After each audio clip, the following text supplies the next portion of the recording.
Hi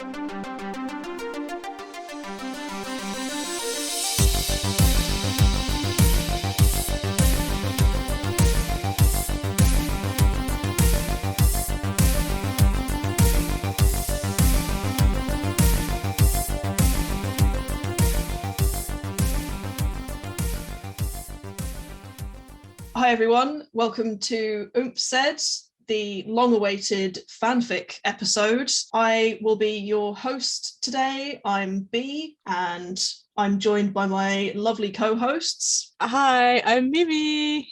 Hello, I'm Jen. And joining us from the future is the lovely Jess.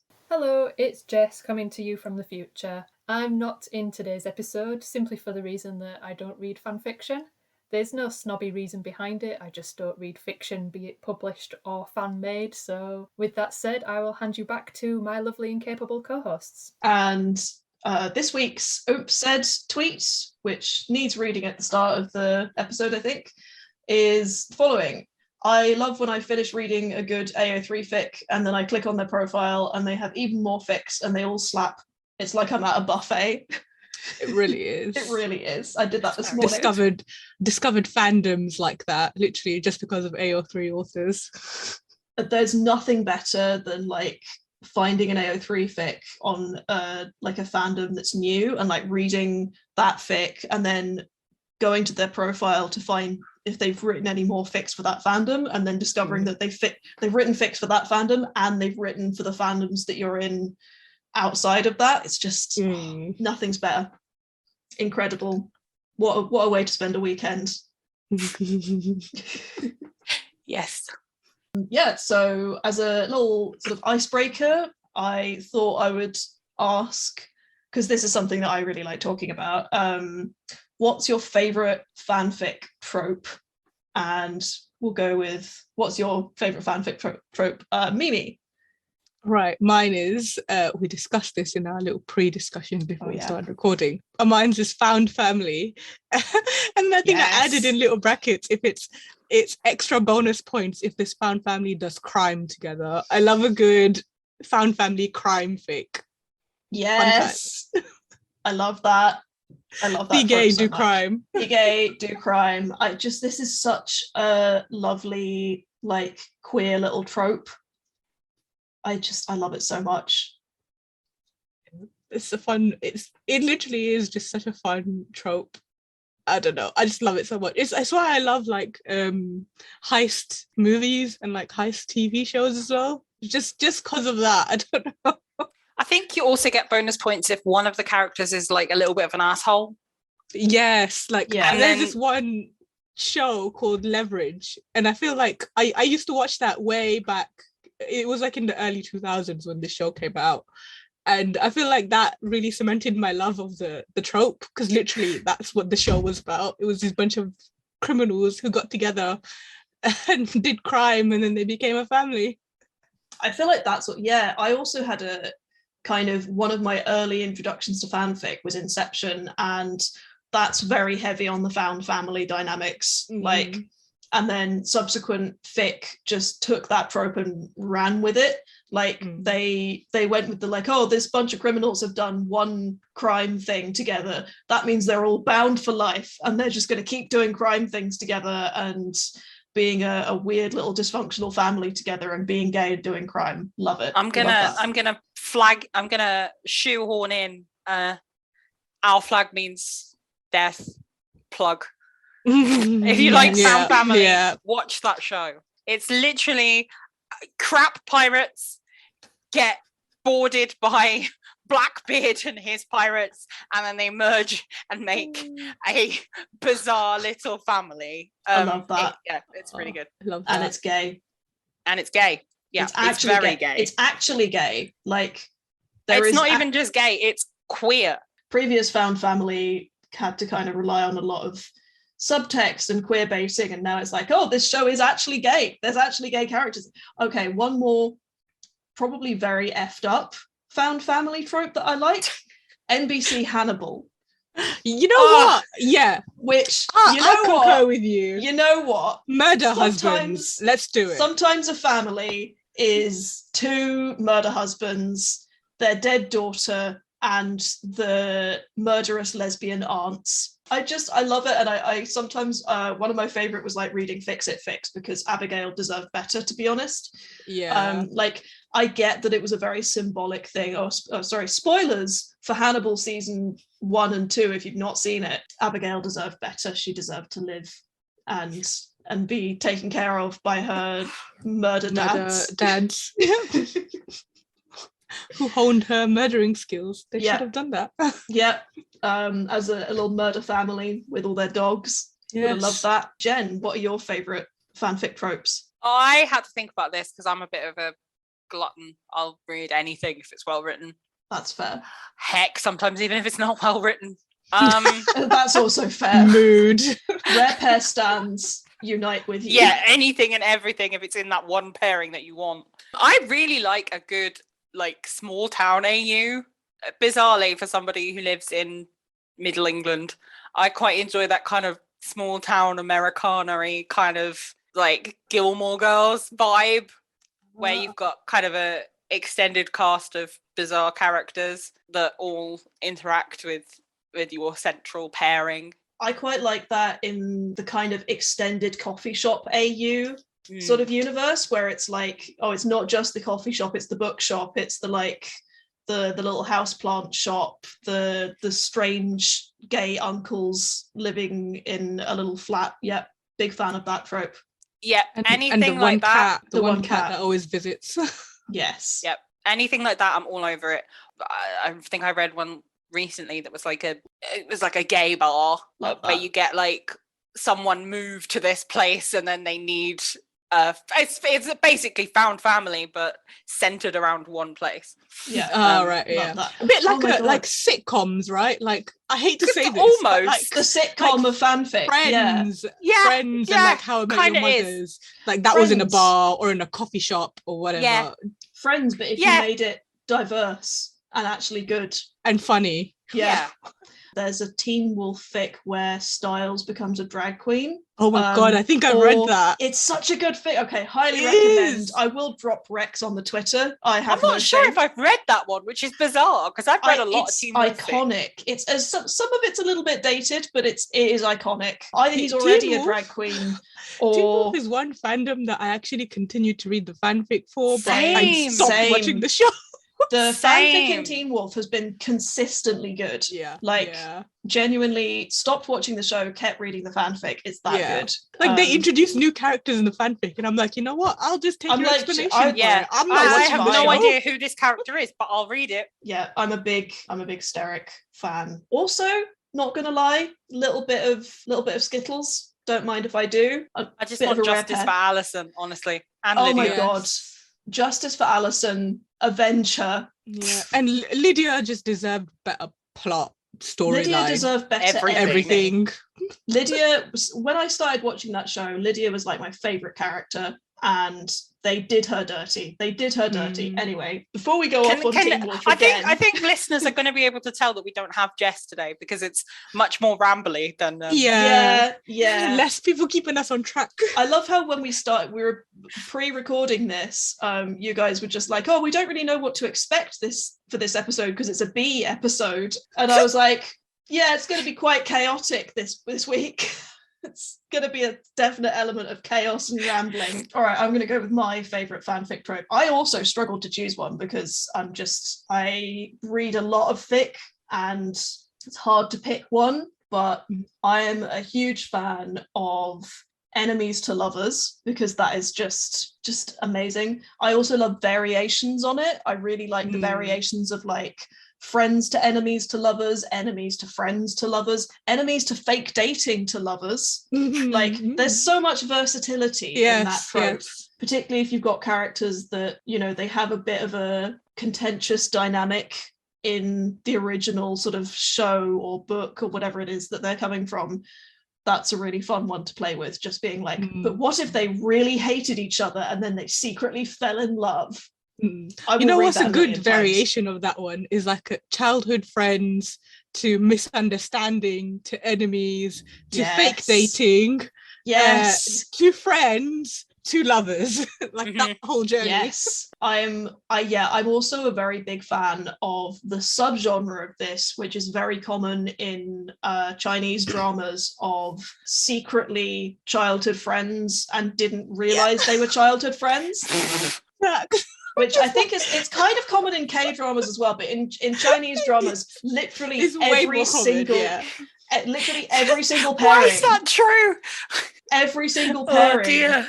It's like 75% of the way through the show, and they've already been through hell together. They've started off not really liking each other, and then they've got an uneasy friendship, and they're starting to fall in love, and now they do anything for each other, and then they have a big conflict, and then suddenly they realize that actually all along this was the person that they met as a child, and they got snatched away from each other. I am talking about Word of Honor. I was just going to say, are you pulling out Word of Honor? I'm pulling out Word of Honor specifically. Honestly, you see that in modern Chinese dramas as well. Modern Chinese dramas as well. It's so similar, like, oh, we met as children, but we forgot. And then it's like, oh, it's been you all along. There was one, I think, I don't know, I'm really, like, as a sort of a subgenre, I'm quite interested in, like, mistaken identity. And, like, I really love reading fic where there's trans representation, just trans, all the characters are trans. That's what I've decided. Everyone's trans. Trans rights. Valid. Now that we've talked about our favorite fanfiction tropes, what did you have in the next installation? The next installation, now that we've got some of our favorite fanfic tropes, is to talk about our own personal sort of introductions to fanfic, because I thought it'd be nice to briefly compare what we started off reading fanfic of and about, and sort of what platforms that was on, and the quality of it perhaps, and versus the kind of fanfic that we read these days. I've been reading fanfiction since I was like 11, so it's been a while.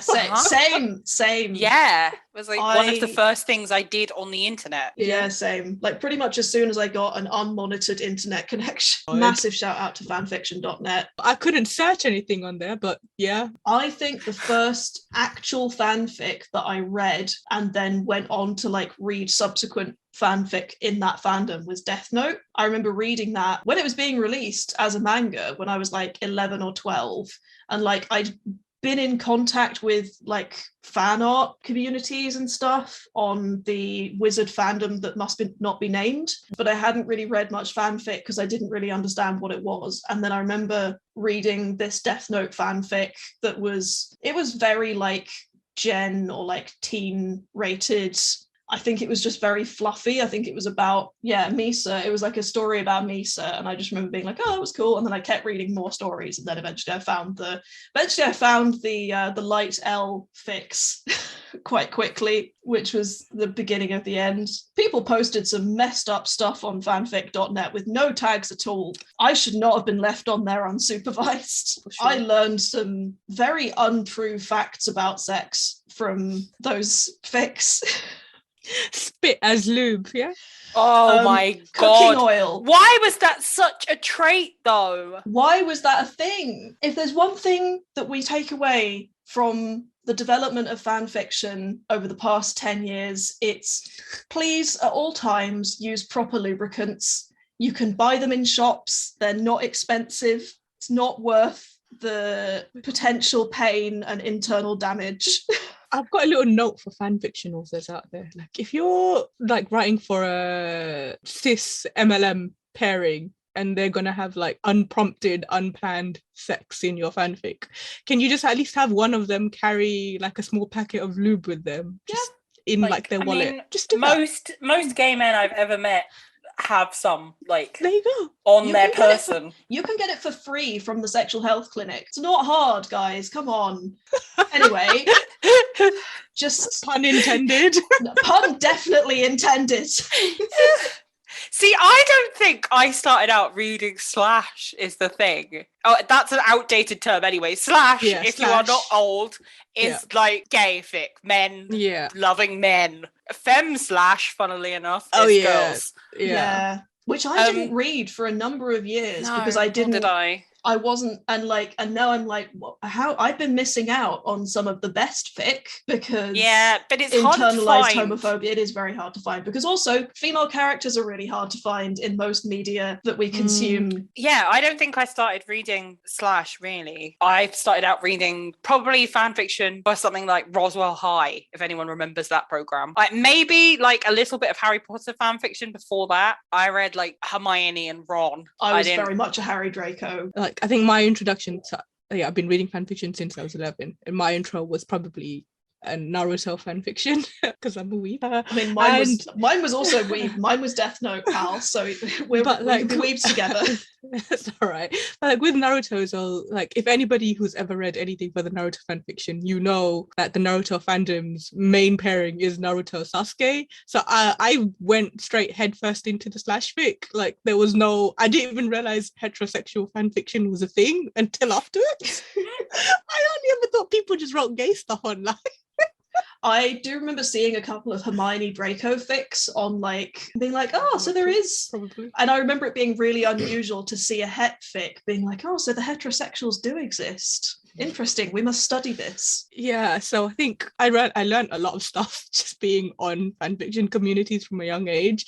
But like the main thing that is not an issue anymore, right? But if you've been on the internet for a while, these are arguments that you've seen in fandoms. But like the whole, like when you gave pairings portmanteaus, which is basically like a mashup of their names, and people got really angry about which name you put first if they didn't top. Oh my god, that like with Naruto particularly, right? The pairings were Naruto Sasuke. Their portmanteau was Naru Sasu, right? Or Sasu Naru. And I remember people would get really angry in these fan fictions if it was tagged Naru Sasu, but then Sasuke topped. People would be in the comments going, why did you tag it as Naru Sasu?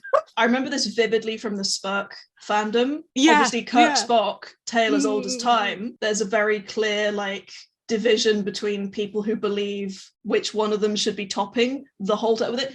There's no nuance to it, which I find bizarre. It's only in the last, I would say, 5 years or so where I've seen a general switch in the narrative of fandoms where fan fiction is like, oh, this couple can switch. Yeah, it is. Honestly, I think it is. You're right. It's only in the past few years. People used to get big mad if you messed up who they thought was the top and who they thought was the bottom. That was a whole thing in the Sherlock fandom.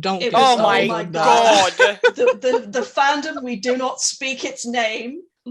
God forbid you imply that John Bottoms. Yeah, that was a whole mess. I have to say, a lot of stuff I remember from reading fanfic back in the day, where we're talking the early noughties. In those days, it was terrible. It was so. I went back and read a few fic on fanfiction.net, and miraculously it was still up.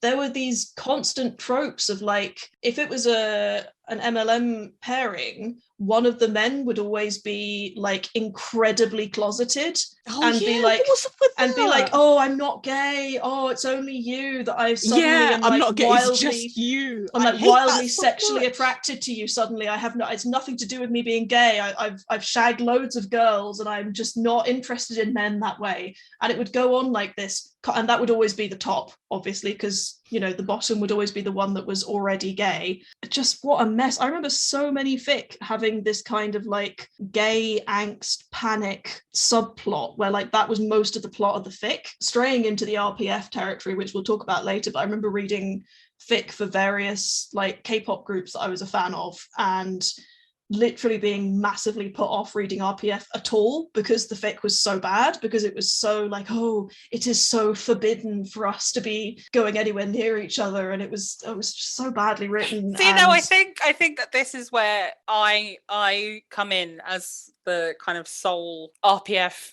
aficionado.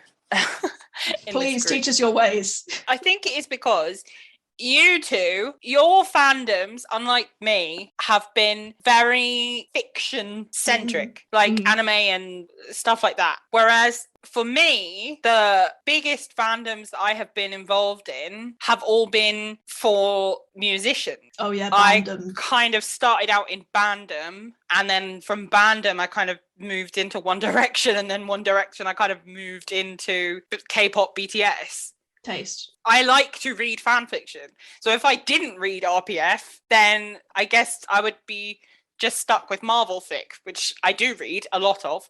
But that also varies in quality. As a Marvel stan, as a former Marvel stan, I kind of don't really keep up with it anymore. But I was up until like the final Avengers movie, I was a big Marvel fan, and I read a lot of fic for it.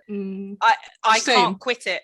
I can't quit it. Like that. Every now and then I go back. And like Brokeback Mountain voice in the back of my head. I can't quit it. I can't. Yeah.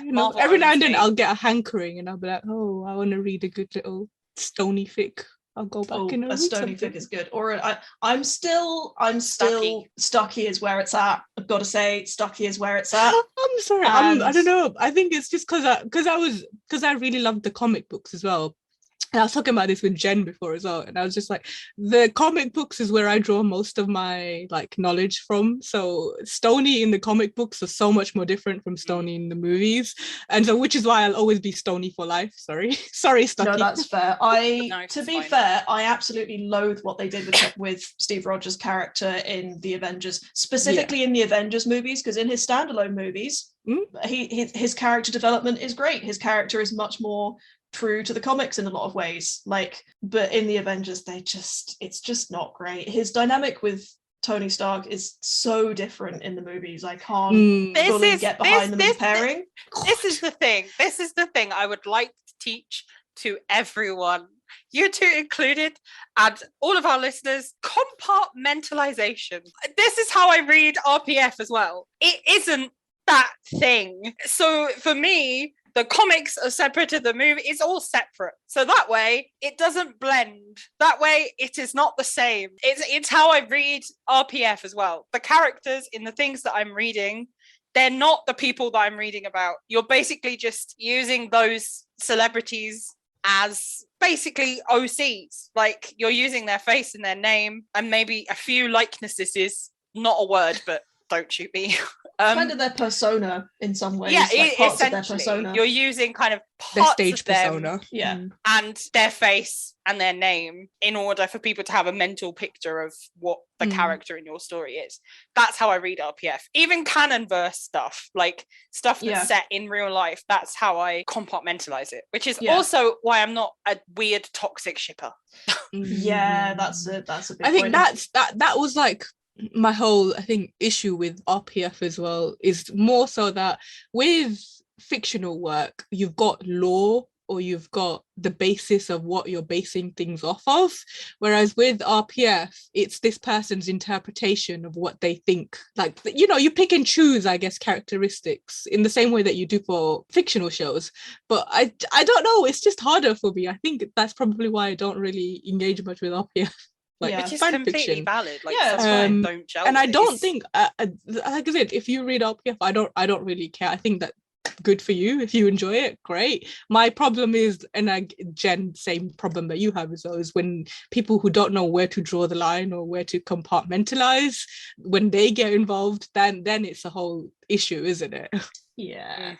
Specifically in band and music related fandoms, the way those fandoms have developed and have kind of grown from each other has led to, definitely there is a certain type of fan who just doesn't know the difference or doesn't want to know the difference and can't or won't do that compartmentalizing, and so really oversteps boundaries in ways that are not okay. To me, the RPF controversy, as it were, it's very much like a microcosm of the way that the wider world sees fanfic, because the wider world sees fanfic as this very one-note, shallow, kind of badly written sexually explicit scenes written by 13-year-olds. Well, if you Google search fanfiction, one of the first questions that comes up is it okay to read fanfiction? Yeah, and it's not seen as it's not a socially acceptable thing to, like, you can't talk about it to your co-workers and be like, oh, what are you reading at the moment? Oh, I'm reading a Harry Draco 100k fic. It's just not it's not like a socially acceptable thing to talk about, and that's obviously not true. Like, we know, and anyone that is aware of fanfic and has read it is aware that it's a much more nuanced sort of form of media as it were. Like, it is its own form of media as a like transformative work. Well, you see it less now, but in the like early 2010s-ish, around that period, it was like a thing to be cringy about fan fiction, for like TV hosts to read bits of fan fiction to the people it was about and stuff like that, which was very odd and unwarranted. And it got stereotyped as like the My Immortal stuff, which it's like looking at the field of literature and deciding to highlight the Da Vinci Code as like, this is what we're representing an entire field of arts with. I think with fan fiction though, there is more of a shift now where it wouldn't be so unusual if you do say to people, oh yeah, I read fan fiction in my spare time. It's not as taboo as it was anymore, I don't think. And I think a large portion of that is the shift in terms of like, I hate to say this, but like basically corporations have realized you can capitalize off of fan fiction now, and so that it's basically it's less taboo now. Like you mentioned 50 Shades of Grey, that's a fan fiction. It is. That got published. Not a good one. Not a good one, a terrible one actually, but but like corporations made money off of it, and so they realized that actually, well, fan fiction is something we can monetize off of. And I think once people have realized that the question of money is involved, it becomes less stigmatized to talk about it. I hate that because, you know, capitalism, but it wouldn't be an episode of our podcast if we weren't criticizing capitalism, let's be real. I also feel like talking about fanfic outside of capitalist awful corporations trying to churn out formulaic novels based on questionable fan fiction with questionable consent dynamics, it is more acceptable to talk about fanfic in the queer community, I think. And that is because almost all the queer people I know found their first community online, and often that was through fandom spaces and through reading and writing fanfic. I think it's also important to address the fact that the first ever fanfiction community, it was a queer one, and it was, as far as I can recall, it was Star Trek. It was Kirk / Spock, and a lot of it came about because of all these, like we said, lonely housewives back in the days who would write stories about them, and they'd publish it in little fanzines and they'd post it to each other. And a lot of these, like I said, these communities and things like that, they were formed by queer people, for queer people, because that was the spaces where people would exist without sort of like it was just a thing you could do with your friends. You could exist, you could discuss things without like the shame or without having to. It's just fan fiction spaces. It essentially did start off very heavily as queer spaces. It's also women-led spaces. Yeah. They were very much created by women. I just looked it up, and apparently the very first Star Trek fanzine was called Spockanalia. I love that.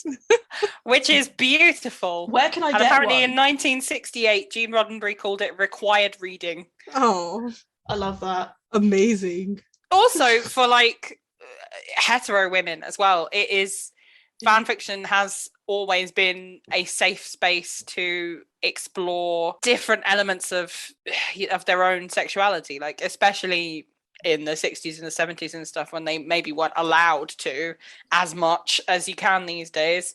It wasn't as easy. It allowed women a space where they could explore things that maybe otherwise they would not be able to.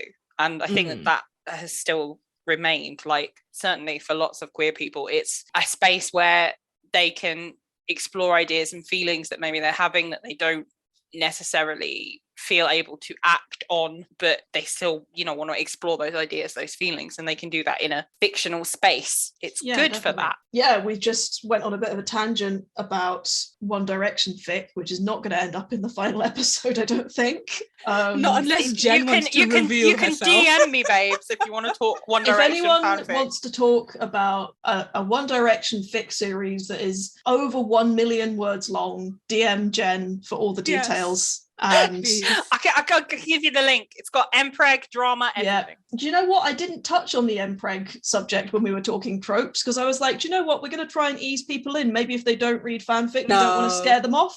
And now I'm like, let's just wade them into the deep end. Just chuck. I did not read a single MPreg or ABO fic until I got into Teen Wolf. And then... Really? How did you survive on the internet that long? I was an innocent little bean. I was an innocent little bean. The thing is, right, MPreg has kind of evolved. When I started shamefully reading MPreg fic, it was almost kind of like magic, unexpectedly pregnant. Yeah. They had to kind of hide it. Yeah. And pretend that it didn't happen. And now there's mechanics. Now there's like mechanics, and you get, again, going back to queer stuff, you get kind of trans folk trying to explore those ideas and normalize those kinds of things through fanfic. So it makes a bit more sense, and it's less poof magic. Look, I still am, but I used to be in fandoms where there was a lot of magical elements or whatever it was, or just like in Naruto, just ninja stuff. So they basically they do like hand wavy science. It's like, what? Hand wavy science. I remember reading a fic. I can't remember. I don't think this wasn't in Teen Wolf. This was a different fandom. I can't remember what it was. But it was like, oh, you secretly, for all these years you didn't know, but you also had an additional cervix in your butt. And it was just like, how anatomically, walk me through this. Like, explain to me the hygiene. Early MPreg fanfic can kind of be summed up with just ass babies. Ass babies. I do remember ass babies. I also remember being just extremely thankful when I finally found fandoms where they were like, we're not going to have any ass babies here. We are going to have someone who has a fully formed birth canal of some kind that is not coming out of their butt, or we're just going to give them a C-section. Having said that, right, I have read some good MPreg. Like, I think one that I read was from a Star Trek fan fiction.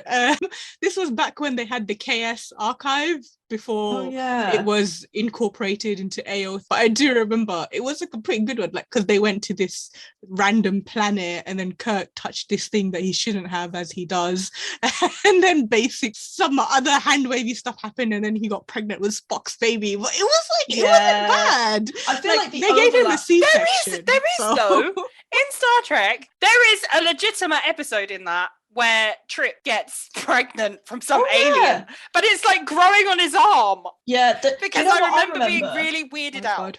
From the 90s, did anyone watch Red Dwarf? Yes. Yeah. Banger of a show. Red Dwarf too. Banger of a show. It happens in Red Dwarf, and it's just hand wavy science because they're in like a parallel universe or something. Yep. That was quite well done, actually. On the subject of ABO, it's been, I feel like it's been quite nicely co-opted by queer and trans people who are like, let's make this, we know it's originally gay, but they've kind of made it less gay by involving ABO, so we're going to make it more gay. We're going to have this, alpha/alpha fic and work out how the societal dynamics of that impact their emotional fragility through 20 chapters of heartbreak. And I'm like really calling myself out in this episode, but I love ABO.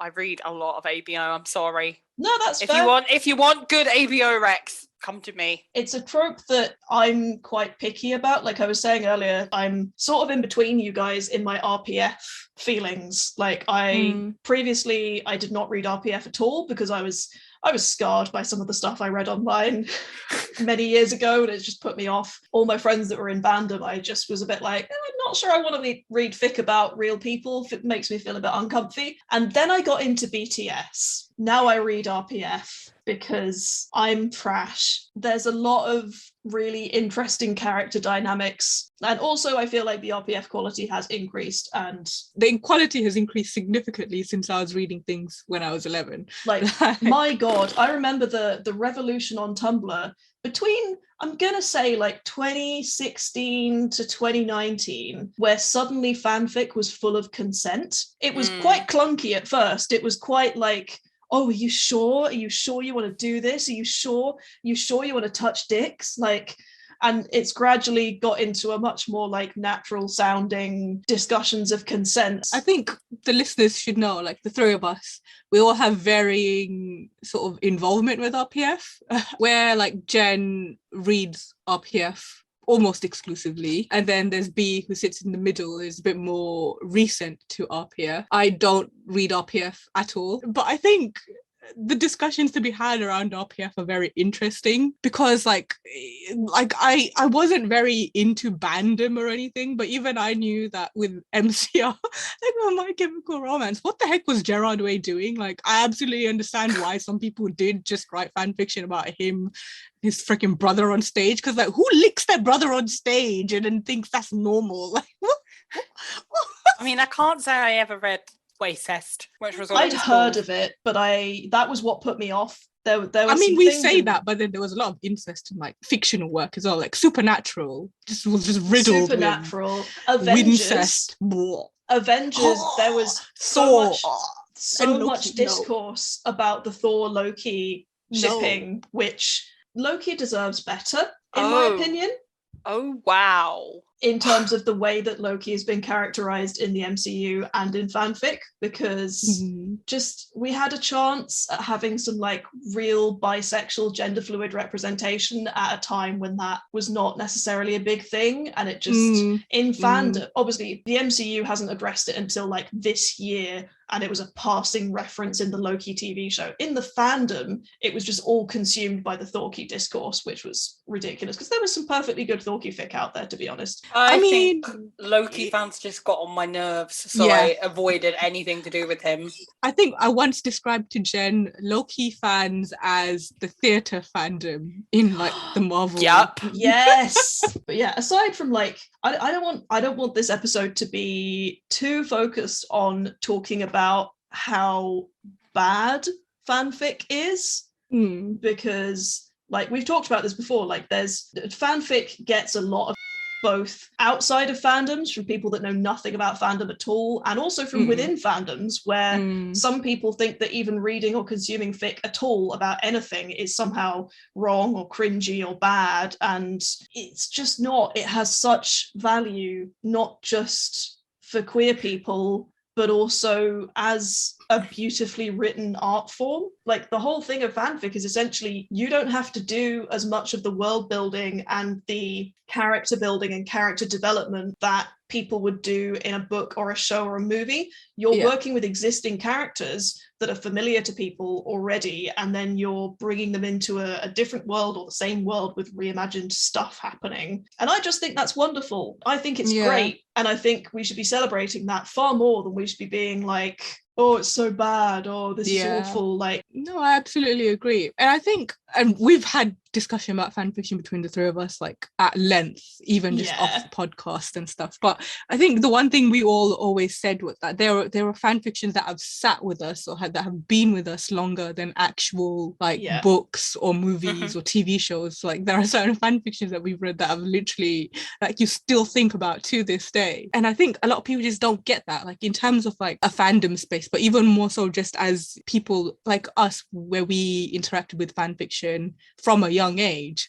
Like it gave us words to process ourselves, like to be able to better understand ourselves. Like we read fan fiction, all sorts of fan fiction, but it allowed us to figure out who we were using words that we read in a fan fiction. Like it just 100%. And I think people don't understand sort of the value of like a community like that, and they don't understand that sometimes fan fiction does lay way to the fact that it can help you figure out who you are. Do you know who I want to give a massive shout out to is asexual fanfic writers who write characters as asexual. Absolutely. Yeah. Because that life-changing for me and for so many other people as someone who is on the asexual spectrum somewhere. Like I'm kind of grey. I think all three of us are on the I think we all are.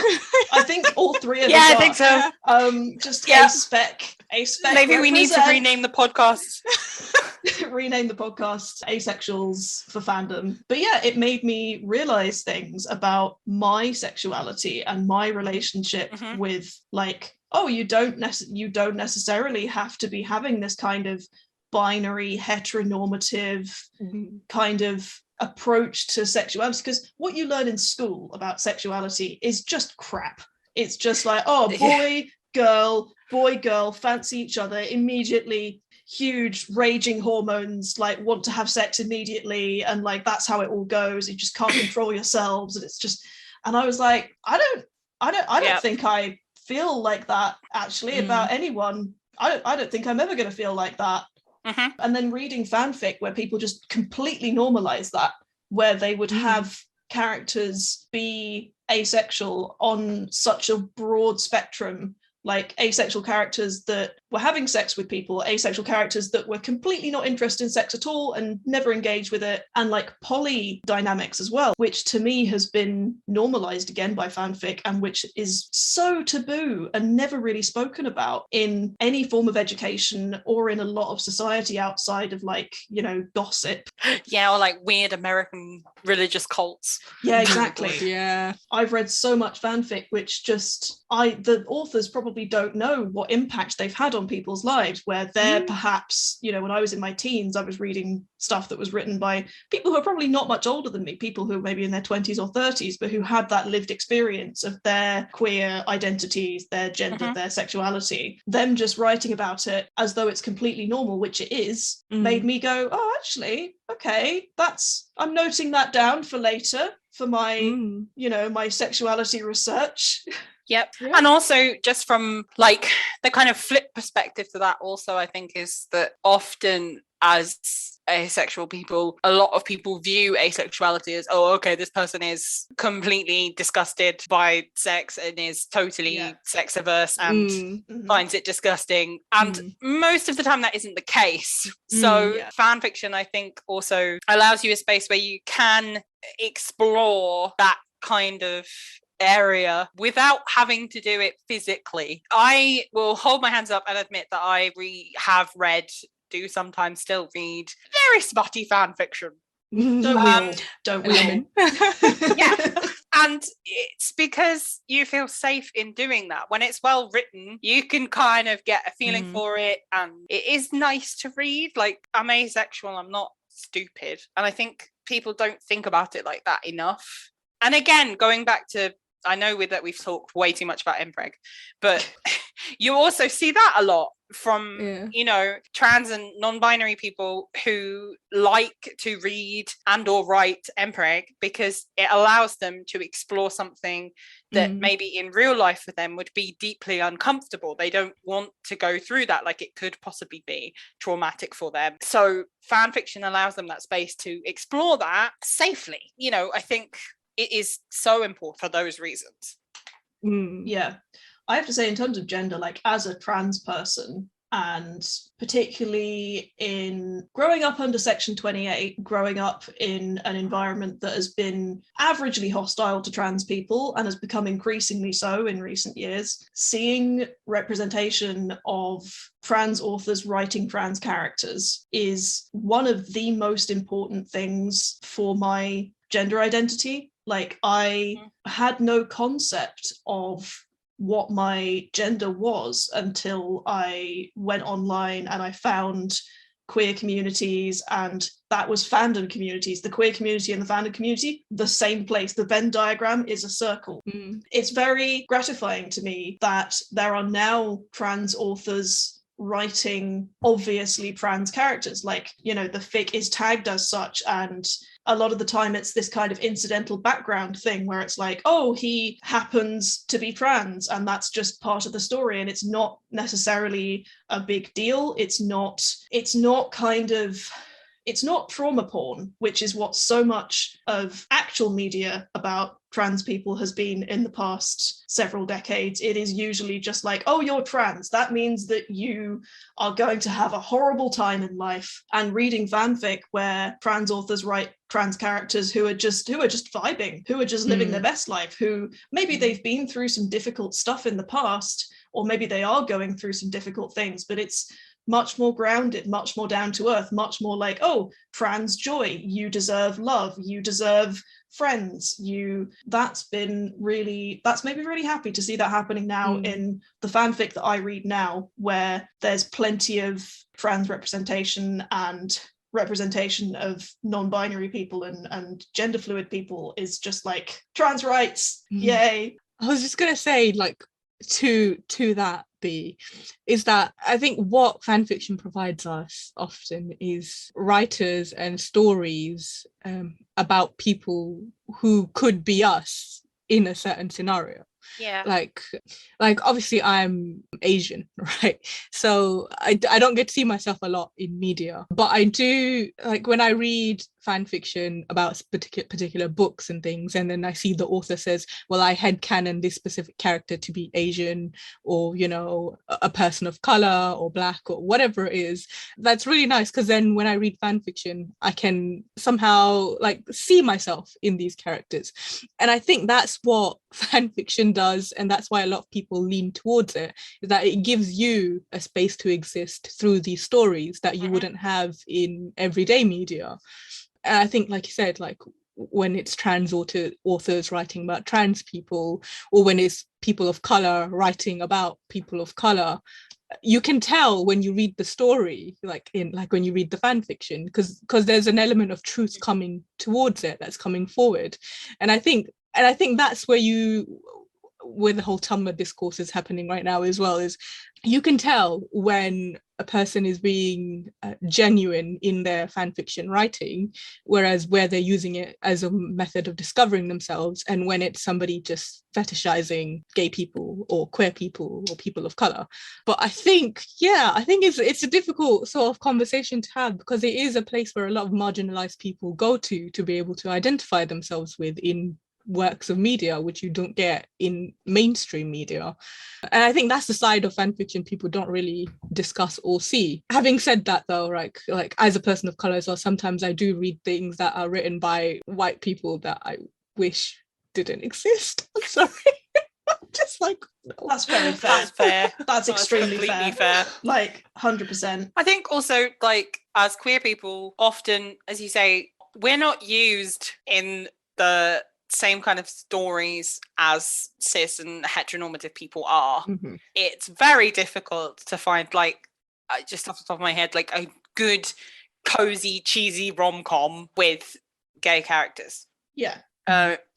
Almost, like, it's even now in 2022, it is difficult. There's two. So fan fiction, is those stories. Like, you can have a soft, gentle, cozy rom-com, but it's gay. It's got gay characters. Because fanfiction authors aren't afraid, like TV networks or whatever. They know that people will read it. Like, there's an audience for it. And I think that is something that should be really treasured, rather than kind of mocked or belittled. I understand people that don't get fanfic. Okay, sure. It doesn't mean that it's something that should be made fun of, or the authors or readers of should be made to feel ashamed of, because it's not shameful. If anything, it's amazingly creative compared to a lot of things that you can do on the internet. Oh yeah, there's much more lowbrow things you can do on the internet. I think fan fiction as a whole it's actually quite wholesome, for all that it's often featuring people getting by. It's quite wholesome. Oh dear. I'm not sure we're allowed to say that on Spotify. I might have to take that out. Yeah, it's a nice community. I mean, what kind of other community is there where writers are writing not just hundreds of words, hundreds of thousands of words for free in their spare time, and they have little friends on the internet who'll proofread it for them out of their day jobs? Like, most of the fanfic authors, there are plenty of fanfic authors out there that are 13-year-old girls just writing absolute crap, and good for them, as they should. Absolutely, As a former 13-year-old girl myself, relatable. I wrote some terrible fan fiction at that age. I wrote it and then published it on the internet, so yeah, we're all good.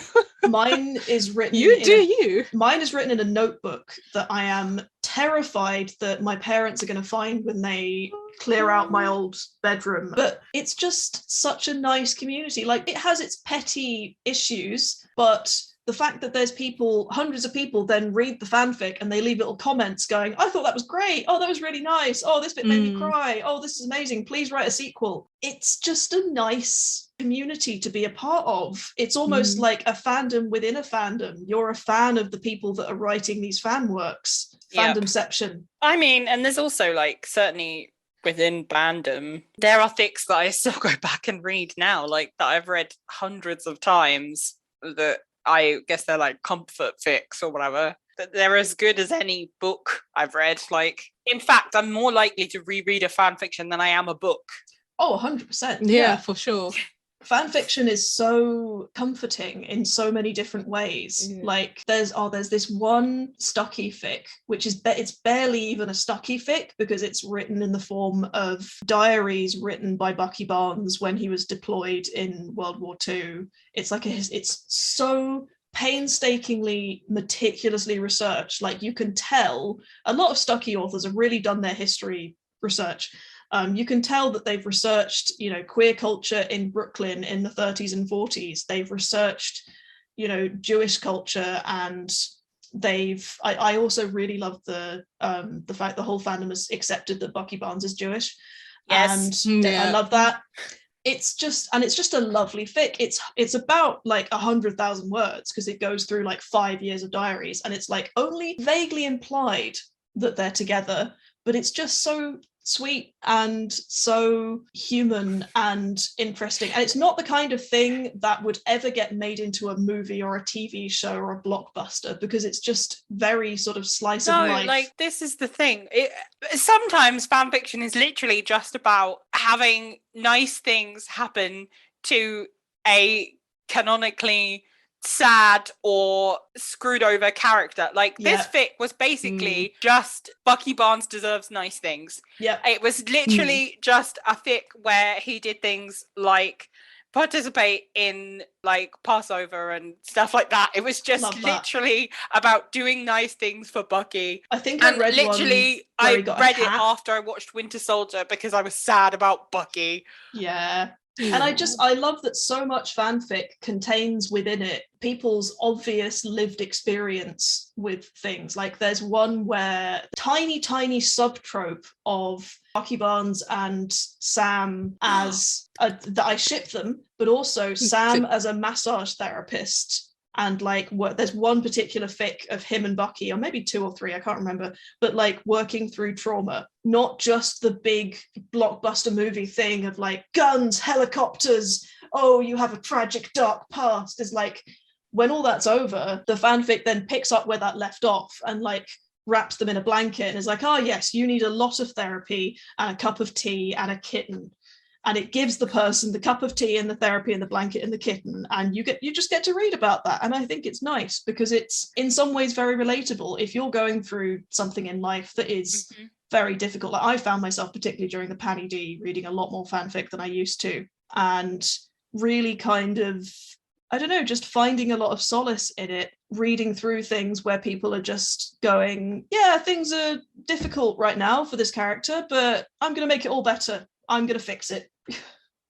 I think the type of fan fiction that you read probably says quite a lot about you. Like, I always kind of, especially recently, gravitate towards kind of the softer, gentler, kind of found family, that type of stuff, because I don't mind admitting it on our podcast. I am quite agoraphobic still about being out and about and stuff. So I think fan fiction that is about friendship groups and found families and stuff like that gives me that kind of comforting sense of like togetherness. It's comforting when you are stuck a bit. I think probably if you could see the stats, most people were reading that stuff over the Panini period. Yeah, there was a great demand. I remember there was like someone tweeted like, are people going to include COVID in their fics now? And I was like, if you do, I am blocking you on all platforms. So on the subject of found family, a big trope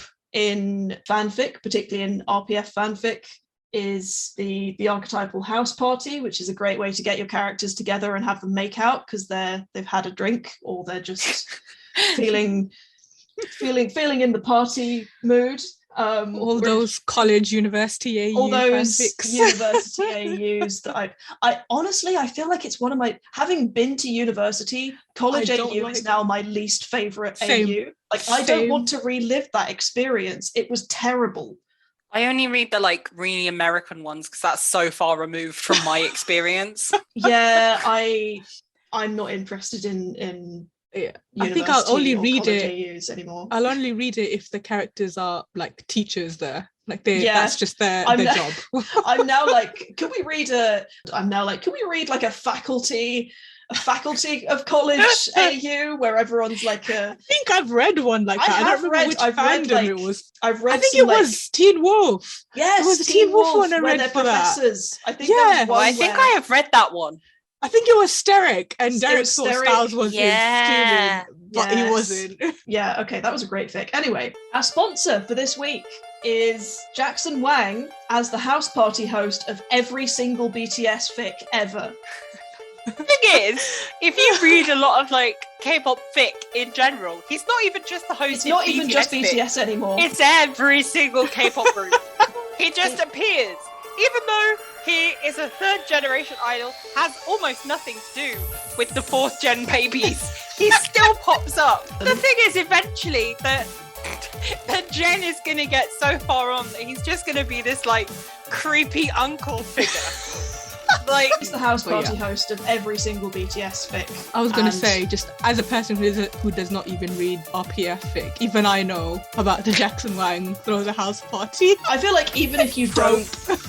If you don't read fic at all, but you're in the BTS fandom, you'll know about the Jackson Wang as the house party host. Having been to a GOT7 concert, he very much does have that frat boy vibe, so I can believe him as the host of a house party. This is also the second time he's been featured in our sponsoring of the podcast. He really is everywhere. Basically, we're sponsored consistently by Jackson Wang and socialism. Yeah. So that's been our sponsor for this week. Good old Jackson. Good old Jackson Wang and his party at Jackson's questionable house parties.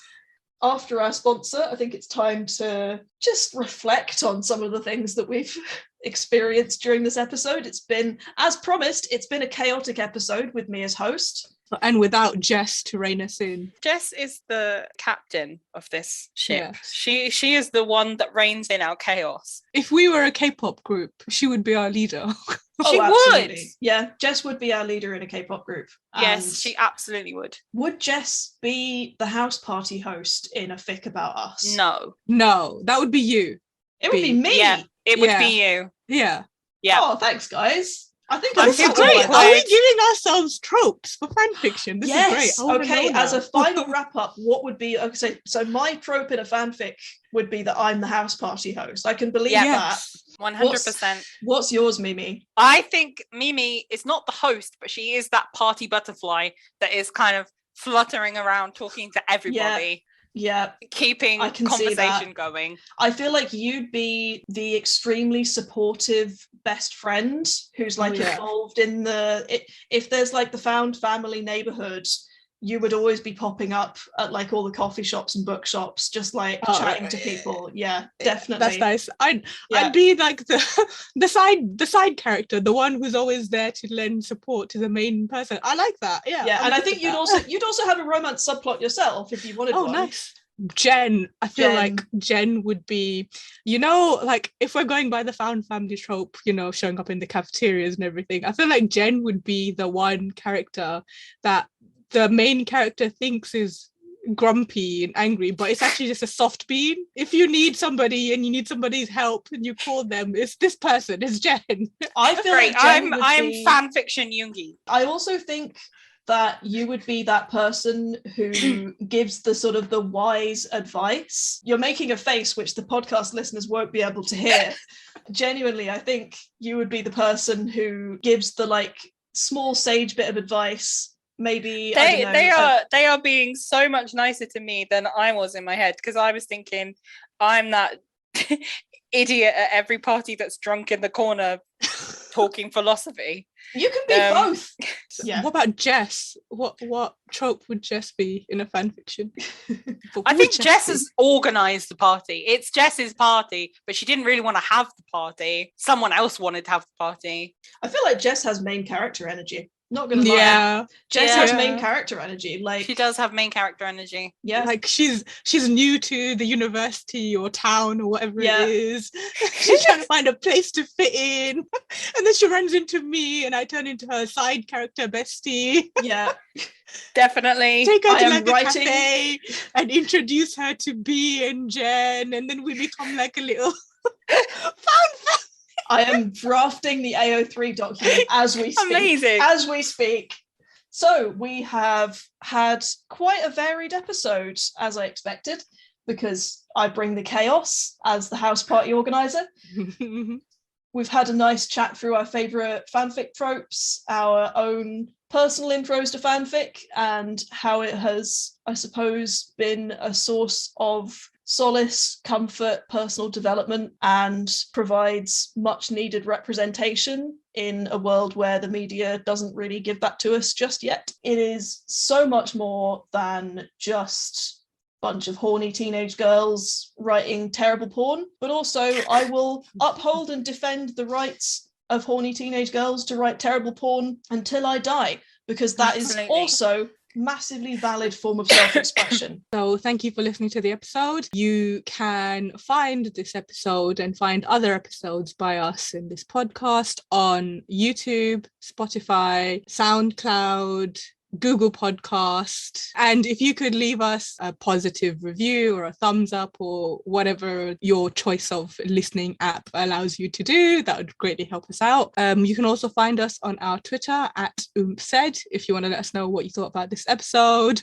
If you want to tell us what fan fiction trope you are at us, we want to know. Nothing too explicit, please. We are, according to the Spotify terms of service, we are a family-friendly show. I put that in inverted commas.